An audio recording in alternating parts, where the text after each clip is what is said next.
ஒரு 5 முந்திரி பருப்பு, கொஞ்சம் வேர்க்கடலை சேர்த்து ஆட் பண்ணி சேர்த்து அரைச்சி போட்டிங்கன்னா அந்த திரிஞ்சு போகிறது வந்து உங்களுக்கு தெரியாமல் இருக்கும். நான் இப்போ ஆட் பண்ணலை, நான் வந்து முந்திரி பருப்பு ஆட் பண்ணல. இது உங்களுக்கு நான் டிப்ஸாக தான் சொல்லியிருக்கேன், அடிஷ்னல் தான். இந்த டிப்ஸ் நீங்கள் ஃபாலோ பண்ணிவிட்டு எப்படி இருந்ததுன்னு சொல்லுங்கள். உங்களுக்கு தேங்காய் பழம் தெரியும், சில இது தண்ணியாக திரிஞ்சு வந்துடும், அது தெரியாமல் இருக்கும். இதுமாரி நீங்கள் பண்ணி போட்டிங்கன்னா கொஞ்சம் முந்திரி பருப்பு, கொஞ்சம் வேர்க்கடலை நான் சொல்லியிருக்கேன், நீங்கள் சேர்த்துங்க. டேஸ்ட்டுமே கொஞ்சம் நல்லாயிருக்கும். நான் சேர்க்கலை, நான் சேர்க்காம தான் செஞ்சுருக்கேன். நீங்கள் வேணும்னா இந்த டிப்ஸை ஃபாலோ பண்ணி செஞ்சுட்டு எப்படி இருக்குன்னு சொல்லுங்கள்.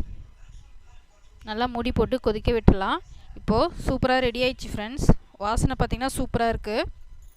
நம்ம இது வந்து பார்த்திங்கன்னா பரோட்டா, இட்லி, தோசை, இடியாப்பம் எல்லாத்தையுமே ரொம்பவே டேஸ்ட்டாக இருக்கும், சூப்பராக இருக்கும். ஒயிட் ரைஸ் இருந்தாலுமே நீங்கள் அதில் ஊற்றியும் நீங்கள் சாப்பிடலாம். என்னென்னா கொஞ்சம் தண்ணியாக இருக்கும், நீங்கள் உங்களுக்கு தகுந்த மாதிரி தண்ணி ஆட் பண்ணிக்கலாம்.